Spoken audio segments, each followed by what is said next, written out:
my high school journey, I knew that I would go down the science track.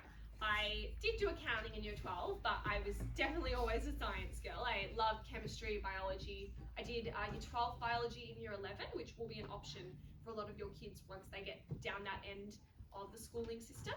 And then after that, I had to pick a course. And there's sort of two types of courses you can pick. There's the courses where when you get to the end, you will have a job, in the sense that if you do a Bachelor of Teaching, when you get to the end, you're a teacher. If you do a Bachelor of Nursing, at the end, you're a nurse. But then you've got some other degrees that are more generic. So say you do a Bachelor of Arts. When you get to the end, you've got a degree in arts, but then you get to pick what's the next step. And for me, I wasn't ready to pick something. My friends were becoming speech pathologists, optometrists. I needed more time. So I picked a Bachelor of Biomedicine at the University of Melbourne. And that degree teaches you more detailed information about the human body. You do anatomy, you do microbiology, immunology, all those fields. But still, it gave me time to pick what within that I really enjoyed. And then I got to the end of that, and most people in that course go into medicine in order to become a doctor. And that was something that was always an option for me per se, but I almost felt that as I went along, I was maybe doing it because everyone around me was doing it. And when I thought more introspectively, it actually wasn't what I wanted. And I can definitely talk to you about why that was, if anyone was interested. But yeah, you have to really think about what you want to do every single day and what will be the best choice for you. So it wasn't the best choice for me. I decided not to pursue medicine. And then I decided to do one more year of my biomed degree. So there's an optional fourth year, which is called an honours year. And honours is a one-year research opportunity. I did that at St. Vincent's Hospital, and I was in a lab and I was using stem cells, which came from patients' blood. I was essentially manipulating them to turn them into liver cells. And then from there, I grew those liver cells into something called organoids, which are three-dimensional mini organs. So I was essentially growing a liver in a dish, which was really cool. But even then, I realized I love chatting to people. I really enjoy interaction with people. And being in a lab was cool, but it perhaps wasn't my forever job. And then this is the part that I sort of was talking about before, where the career I'm heading towards now, I didn't know existed a year ago, but it is perfect. My first month has been amazing. So I'm doing a Masters of Clinical Embryology at Monash Hospital, and that's essentially learning to do IVF. So it's the perfect mix of talking to people and working in a lab, because I essentially create embryos and then help people start their families. So yeah, it's been the perfect career eventually for me. I'm only in the early stages, but yeah, I guess my whole point of that long-winded story is you go to school and you hear doctor, lawyer, accountant, engineer, and that's basically it. But there are so many more things that you can do with your interests that you didn't even know existed. So keep that open mind. I know my parents were so excited at the prospect of having a doctor in the family, and they perhaps took a little bit of time to come around, although they are quite relaxed. But even then, they were kind of like, oh, you're giving up on this medicine dream. But no, I actually just found something that was a better fit for me, that still utilised all the skills that I learned along the way. So yeah, I encourage you to be open-minded when you get to that time. But I think that brings us to today. I guess in terms of spectrum, I've been here since the day I finished school, really. It was my first job, and I'm now in my 5th year here, which is crazy. But I love it. It's the best job ever, and I've learnt so much that complements what I do at uni, although they're entirely different. So yeah, and Nuha's been here 1 year after me, given she graduated a little bit later. Yeah, I'm a year level. I was a past spectrum student actually, and the reason why I came back to be a tutor was because I just really loved it. I loved the community. Back then, I think, yeah, it was quite a few years ago now. It was a lot smaller than what it is today. But yeah, I really loved my tutor. I loved the structure. I loved the way the classes were run. So I thought once I graduated, why not come and apply to become a tutor? Yeah, maybe another 10 years down the track, we'll see you guys as tutors as well. Yeah, maybe. We actually have some tutors who we taught a few years back, so it's lovely how it comes full circle. But yeah, the community is my favourite part of being here. So yeah, that's sort of our little spiel. We're happy to keep talking, but I would probably prefer if you guys have some questions so that we can answer more specific. So I'm talking things related to how we studied. Oh, I guess our ATARs we should probably touch on as well. Go for it. I got a 94.9. Yes. Yeah. I remember I was really annoyed because it was 0.1 away from a 95. Yeah. As you are explaining, can you please explain how you studied and got into the selective schools? Absolutely. Yeah. So I guess Nuha can talk more specifically about the selective school side of things. But I got a 95.7. So the way the ATAR system works, that doesn't mean I got 95 out of 100 things correct. It's not a mark. It's actually a rank. So 95.7 means I was in the top 4.3%. And likewise, if you got a 60, you're in the top 40%. So it's all comparative to the other students in that cohort. So that's how that works. Why don't you talk a little bit about your selective preparation? And we've got a few tutors back there who went to selective schools, so I might pick on them and get them to tell you what they did as well. Yeah. So I sat my exam a couple of years ago now. I sat it in 2015. 7 years ago. 7? 8. Yeah. Feeling old. Well, in terms of my preparation, I started probably about a year before the actual exam. What really worked for me, was just doing practice tests, just learning the time management, and just specific sort of skills in terms of, which questions to answer first, and the content as well. So how the selective exam is structured is you've got 5 exams. I think now, is it? It is changing slightly. It's slightly changed. Yeah, it's been a while since I've sat it. But I'm pretty sure it's still numerical reasoning, verbal reasoning, you've got your maths, your writing, and your reading comprehension. My preparation, I remember, started with, I didn't know where to start because there was so much to sort of look at. For me, I started with content first. So with the selective exam, you'll be sitting it when you're in year 8, but you'll be tested on content from year 9, year 10 as well. So I remember I started with content. What I did was, I think I took like a year 9 maths book from one of my family friends, and I used to sort of sit there learning the index laws and doing all that by myself. But it was a lot. It was a lot to do by yourself. So that's why I came to Spectrum. And Spectrum's structure really helped me sort of piece what to do first. Because the way it's structured, it's a 1-year course as well. And the way it's structured really sort of helps you tackle specific parts in the specific times. So that's what worked for me. And I would say probably the biggest tip is just keep doing practice exams, because that's the only way that you'll be able to improve your timing, know what kind of questions you'll encounter in the exam. Yeah, to get some, I guess, broad perspectives, we can ask our other tutors that went to selective schools as well. Greg, go for it. Greg's back there, sorry to make you turn around. Yeah, so I'm Greg. I went to Suzanne Corey. I did the exam, say, probably 2017, so that was around 5 years ago.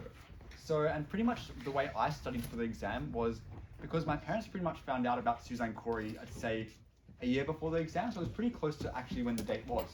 And we didn't really know where to start. We had the practice exams online, but then you can't really do much of that. So then we kind of just went through the topics, kind of figured out what we don't know, went through math books, for example, surds, indices, some things which hadn't been covered so far in year 8 or year 7, which is the year level which I was in. And so after that, I got enrolled in Spectrum, I'd say around 6 months before the exam, maybe even less. So it was really close to the exam. And what I did, we just did practice exams over and over again. So we'd get the practice exams, we'd do them, we'd rub them out, we'd do them again and again to make it perfect, because you needed to know like pretty much everything on there. Because there's so many different tricks they can use, so many different puzzles. So you pretty much need to learn all the patterns and everything in the exam. And that's pretty much how I studied for the exam. Just keep on doing it over and over and over again until I managed to figure out what kind of they were trying to test and what kind of structure they were trying to figure out, get us to do. So Yeah, I might bounce off of you before I jump to the other guys. I didn't sit a selective exam, but I think a trap that people fall into when they study is revising the things they already know. It's comfortable, it's easy, it's nice to like do the flashcards that you already know the answers to and be like, oh yes, this is so good. But the only time learning takes place is in the things you don't know. So if you do a practice exam and you get 55 out of 60, focus on the 5 you got wrong. Like, don't just cross it out and write and like circle the correct option. Figure out why you got it wrong. Understand it. If you're at Spectrum, ask your tutors, they know the answer, and then do that question again and again until every time you see it, if you had different numbers, you would always get it right. Go for it, Alan. So, unlike Greg, who did the selective course from the mid, I started from the beginning. I did the full 4 terms, and the way they taught it was great. So it got me into Susan Corey. So it started with just learning the general concepts, math, English, and all those other tricky questions. Then as we went on through the terms, we started applying it into the more exam style questions. Then finally finishing off the last 2 terms with like practice exams where we would go through the whole thing with our tutors and go through every single question. And it was really, really good. Adu, do you have anything to add? Yes, so as I teach selective on Sundays, as some of you might know, something I also like tell my students is it's always helpful to have a book. Like I know that when I did selective, so I did the same thing as Alan, I did the whole 4 terms and then I continued to come into Spectrum after that. But I know that I'm, just because I, say index laws, I don't understand how to do index laws, I've done a test, I'm so confused, what is happening, there's too many numbers flying everywhere. I'm not going to remember term 4, week 3, I did index laws. Like you can't expect that out of anyone, including us tutors, even though we've taught it, some of the tutors have taught selective content again and again. They're not going to tell you which week they learned this topic. So I think the best thing as a student or as a parent as well is just to keep a record of the tricks and the tips that Spectrum provides us with, because even though you apply them in class, it's quite easy to forget because you do them 1 week and then suddenly the next week from index laws we've got in trigonometry, and sure you have them at the back of your mind, but to go and apply them again you have to have them at a more accessible place to be able to come back to it when you practice an exam. And like Evelyn was saying, if there's 5 questions that you got wrong, then you can go, okay, I've got this little booklet of all my tricks and tips and stuff like that. Let me just go check there, what was my trick and tip? Okay, how could I have applied this in this question? And so the next time when you see that question, then you can, use that trick and tip. I have a similar strategy to that. If I was studying something like this, I would have a mistakes book. So I would have an exercise book. The only thing that goes in there are questions I got wrong. And I did that throughout Year 12 and uni. Every chemistry question I got wrong would go into one place. And then you can even just literally flick over it before bed and you're just constantly seeing what you got wrong and how to get it right. So yeah, that's probably a summary of how everyone here studied for the selective exams. You can see the common thread is that they all went to Spectrum. Wasn't actually intentional, but I guess it just really worked for quite a few of these guys. Does anyone have another question about our journey? I have a question about the selective schools, Susan Corey or Meg Robinson. So how was that different from the school that you went before? Because I think these schools are for the cream, right? They only teach students who are the brightest. So did teachers allow you to do the self-study, or did they really come to the class and teach, like the previous schools? The biggest difference, which I think between the regular schools and selective schools, that you're constantly surrounded by people with the same aspirations as you. That's the biggest thing, that not only you're selected because you're better, you're also selected because everyone around you wants to achieve university or other higher education. I also, from experience, felt the teachers at selective schools are more passionate about actually teaching, how they actually want to see us succeed, which is not always seen in some other schools. That's the biggest difference, which I would say from experience. Yeah, for me, I would say that at my previous school, the teachers were spread quite thin. So in a classroom, you would have maybe 25 students of different abilities. They would maybe, in a year 8 classroom, you would have kids from I don't know, a year 5 level up to a year 10 level. So one teacher is sort of dealing with all of that.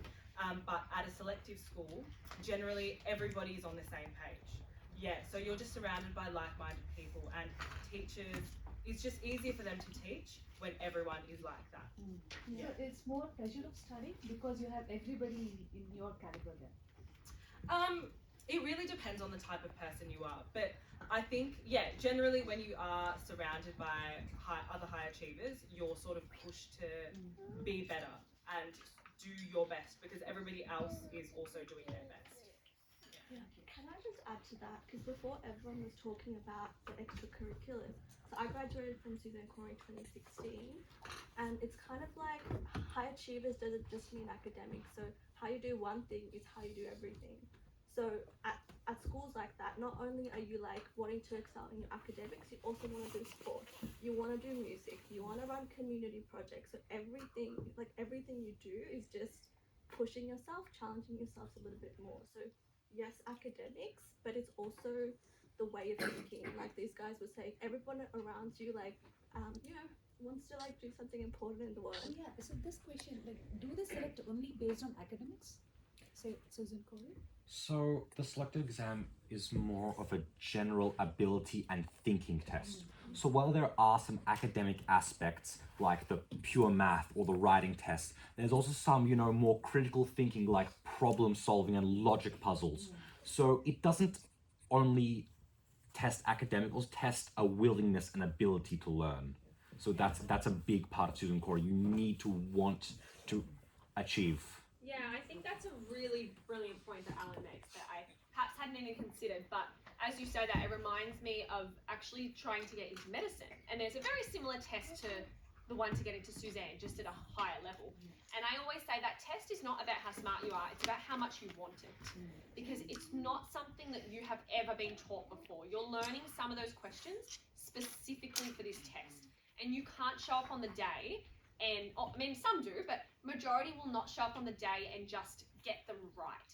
So you're almost weeding out the people that don't really want to be at this school. So it's testing your general determination, hard work, in addition to your academics. But to answer perhaps from a different angle as well, most people will get into Suzanne Corey by that test.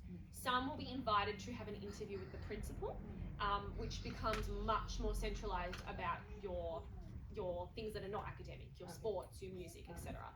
But the majority of students will get in via the traditional pathway, which is a little bit more tailored towards the test taking. As just continuing off what Evelyn said about the second pathway, because as the number of people doing the test increases, a lot of people get in through that second pathway, where they are brought in for a group interview, they are told to work together with people they've never met before. So in response to this, we actually teach this as well as part of the selective program. So even after the test is completed, there's still a few more weeks of spectrum. So during those weeks, we prepare them for the event that they are chosen for this special category. We teach them about the group interviews, the activities, and how to write a good letter to the principal. So it's all covered. Yeah, I remember one week getting out some icy pole sticks and blue tack, for the guys that go here.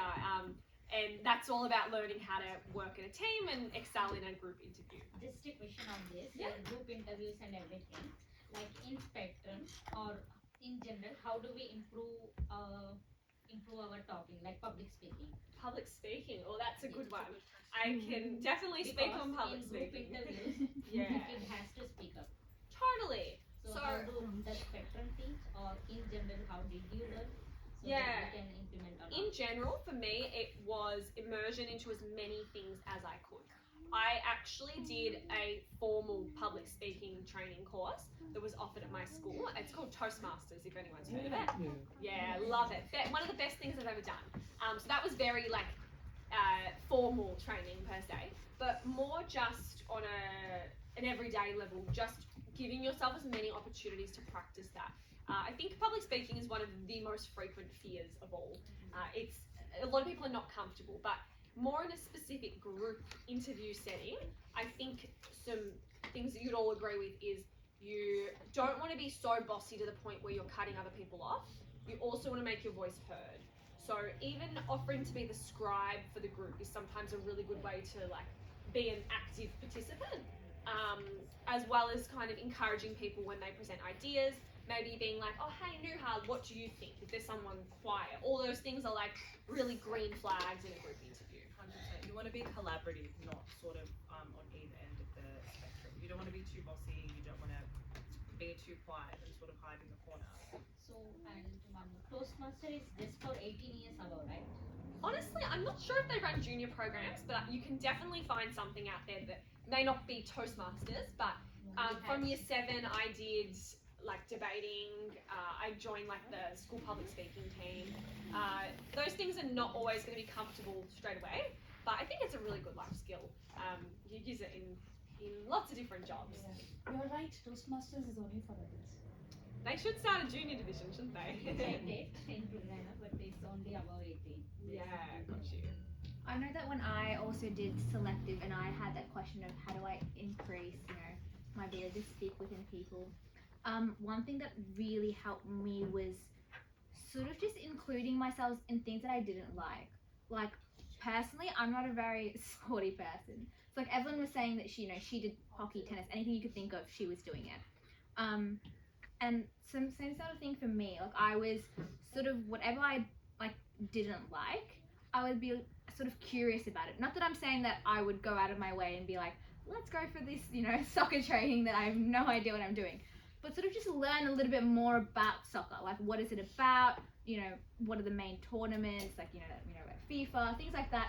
So that when I do get into a situation where, say, my, friend likes soccer, I'm able to hold that conversation. I'm able to have that conversation about things that even if I don't know about it, then I can be curious about it. So in a situation where, like Evelyn is saying, if you're a bit shy, even if you don't want to speak, even if you ask a question of, oh, can you tell me more about that? That shows initiative. That shows that you're actually listening. That shows that you're like engaged in the conversation and you actually, trying to achieve something out of it. Yeah, Whether that's open-mindedness as well. whether that's for the interview or just in general as well, I feel like that increases a really high skill in your life where you just sort of be a little bit more curious about things that you don't even like or you don't want to know about. Yeah, of course, soccer being a specific example, but it applies to everything. Just having that general mindset of I'm going to try things that are a little bit different to what I usually do. All right, any other questions? In relation to people skills, I do want to address what you were saying before, like, yes, it's complex public speaking, but you can also really drill down into like the simplicity of it. Like at uni, I'm doing a course around negotiation. It's about active listening and communication. And it's not so complex, and you can practice these skills with like your brother or your mum. Like, your mum says something, do you wait till she finishes before you respond?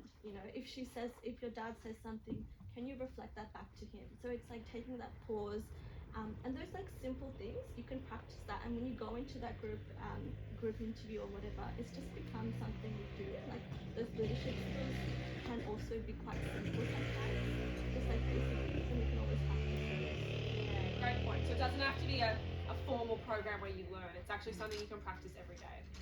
Yeah. And my question is to you, Evelyn. Yes. You went to Westbourne Grammar School, Yeah. and you didn't go for any selective exams. So if kids get into some good grammar school like that, is that equivalent to the selective schools, like Susan Corey or Nick Roberts? We did have some students that applied and were successful for the selective schools. So they left Westbourne at the end of year 8 and they moved on. I presume perhaps it was a financial choice, but again, it is really hard to say unless you've been to both, but I think that they both value the same things. They value academics as well as that well-rounded personality. And in both scenarios, you're looking at teachers that are really invested in education. Within our little area of the world, Westbourne and Suzanne Corey are your sort of 2 top performing schools. So I think they're offering the same things on a fundamental level, but of course you have to weigh up all the other elements as well, like the financial side, which is probably what led to a lot of people from Westbourne considering the selective school. I was very happy. I had really great friends. My parents had no interest in uprooting me to a new place, so that's why it wasn't even an option for us. Plus the scholarship as well. And is last question, sorry to interrupt. And is there anything that only the kids who go to Westbourne Grammar or other private schools they succeed, and if if they get just 1 mark less and they could not get into that school and Yeah. they don't go to good university, is that I think it wouldn't be fair to make that assumption because every single school will produce brilliant kids. It just might be a little bit harder. You can look at schools that are ranked perhaps 300 on the Victorian ranking system, and there will still be kids at each of those schools that go on to do amazing academic things. There will always be kids that are getting above 90 ATARs, but perhaps the percentage might be lower, in the sense that maybe at Westbourne 50 kids got above 90, whereas in another school maybe only 5 got above 90. But if your child wants to learn and they're that sort of personality, I think they can thrive anywhere. I just want to address one thing because I know that all of you guys are from migrant backgrounds. So the way that you might have experienced in your home country is different to here. So one of the main differences in Australia is no matter if you do not do well on that VC exam, something happens, there's always a pathway for you to get to where you want. Like for example, during my VC exams, I went into hospital, I had some health issues. So I actually didn't sit my VC exams, but I still got a derived score. I got a 93, without even sitting my exams. So I'm saying the system is created in a way for everyone to succeed. So you were mentioning before, what if my child, doesn't get a good score? And I want to let you know, because my parents had the same fears, that this system is really geared to support you no matter what your interests are, no matter what your abilities are. If you have that passion, you will succeed. Yeah, absolutely. Thanks, Jeffrey. And going off of that, if there's a university course that you want to get into, you will get there. It doesn't matter what happened in year 12. I have so many personal stories from friends who are now doctors and their pathway was not your traditional pathway to success. They may have, I actually know a girl, she was kicked out of her undergraduate for continuously failing subjects and now she's almost a doctor. So it's never, for some of us it's a straight path. You go from A to B to C, but for some it's a much more windy road and that's okay. I think it's important not to put so much pressure on a student that they crumble. It's good to just realise that there's always an option. If there's passion, then you will always get to where you want to be, I think. Yeah. Yeah, I can attest to the situation that you were talking about of missing by 1 score. So I went to University High School, which is in the city. I did the SEAL program and we got the test results and I could, you can tell by your test results when you've just hit the mark or just, not hit the mark. So I didn't get in and then a couple months later we got a phone call from the school saying, we called up your teachers from your school, we looked at your grades, they've told us about how great your personality is and how, how much initiative you're putting in the community. I was volunteering at the time, I was doing sport, I was doing music, I was, obviously had my grades up at school. I just didn't do that well on the test. And they were like, just because you bombed that 1 test, you just missed the mark, so we're gonna give you a position. And that's how I got into uni high. And then again, going off what Shashi said, I didn't sit my BC exam. My father actually passed away when I was supposed to sit the exam. So I didn't even sit the exam. Again, I got a deferred score and I got into biomedicine in the end, which is what I wanted to do. So just going for what everyone's saying, there will always be a pathway, there will always be support in this country to help you get through to what you want to do. Yeah. And actually, once you turn 21, you're not even reliant on your ATAR to get into uni courses. Just a sort of fun fact as an aside. Yeah. Does anyone have another question for us? Yeah.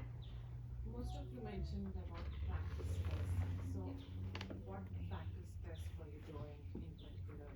Are there any sites or where do you find them? Yeah, so maybe before jumping to the selective topic, which everyone else will talk about, I'll talk about year 11 and 12. So the Victorian government has a body that creates the exams and they will provide a significant number of practice tests. So when you get to the very end of the schooling system, you can get the tests directly from the Victorian website and all the students in Victoria will have access to those as well. So when it comes to studying for your chemistry and maths exams, that's where you should go. But the selective, perhaps a little bit harder to find because they're not as they're not as public. as I believe freely available. Yeah, I I think the government gives you one or two or something. But yeah, a majority of them are private.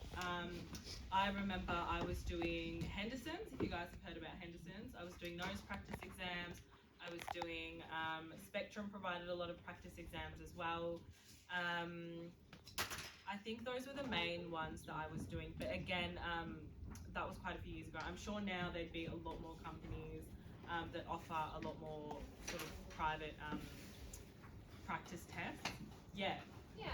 I also think it's almost like a quality, not quantity situation where you don't actually need 200 practice exams.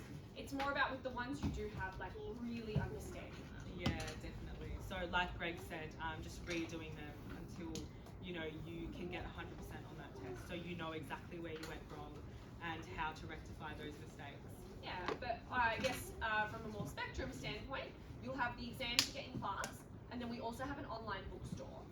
If you need a link to that, let me know. But we have a number of practice exams there that you would be able to purchase as well. The selective booklets for maths, at least towards closer to the exam, we have in the maths section a practice test every week for homework that kids have to do under timed conditions, and then they come back and we correct it as a class. Just of a conversation I was going off before, down the bottom of those exams, we also have all the topics that were assessed in the actual exam. So then you can go through the topics and see, okay, based on what I've got wrong, which topics have I not done well in? And then, okay, say it's, again, index laws. And then you can, address it with your tutor at Spectrum. You can go Khan Academy, you've got online resources, of course you've got your school as well. I'm sure teachers at schools are really willing to help if you have questions.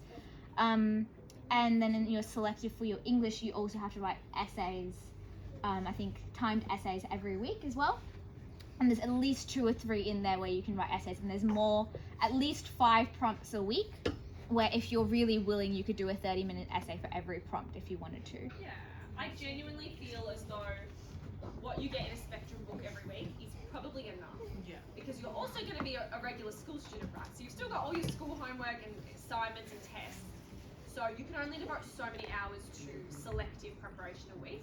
And I actually think that the Spectrum material would be quite an adequate amount. Spectrum covers quite a bit, especially if you consider like the homework as well, which kids will put in a couple hours during the week too. Yeah. I also think that just along with that, doing the practice tests and everything don't take up, 3 hours or 4 hours. Because again, they are only half an hour tests each. So it's not like the student will be studying for like an entire weekend, struggling to finish the book. It is a quickly timed essay. So they can, a spare half an hour, let's try to do a practice essay. Or a spare half an hour, I was struggling with numerical reasoning, maybe I should try a numerical reasoning exam before my class tomorrow at Spectrum. Yeah. So it's quite convenient to practice, in just small segments rather than just going it all in one day and then forgetting it by the next week. Yeah, sorry, just to add on that as well, I have, like, for the med exam, in the science section, there's 170 questions you've got to do in like 3 hours. And I was not going to sit down 3 hours to do a practice exam last night. So I said, I'll set aside 40 minutes, I'll do 25 questions, and then I'll come back to it tomorrow. Keep doing 25 till I hit my 170 mark, and then correct it as I go there. Obviously, there wouldn't be the perfect results because I, wouldn't have the whole fatigue situation and everything involved. But that way I've attempted the questions. So I don't have to attempt the whole daunting 3 hours at once and feel like, oh my god, how am I going to do this? There's so much time, I don't have time for this. But I can, only put aside 40 minutes a day and just get it done with. So same thing you can do with the selective, where even if you do 10 questions, you've done some, you feel a little bit more accomplished, you've made a dent in the work that you have to do. Yeah. Okay, any other questions we can answer?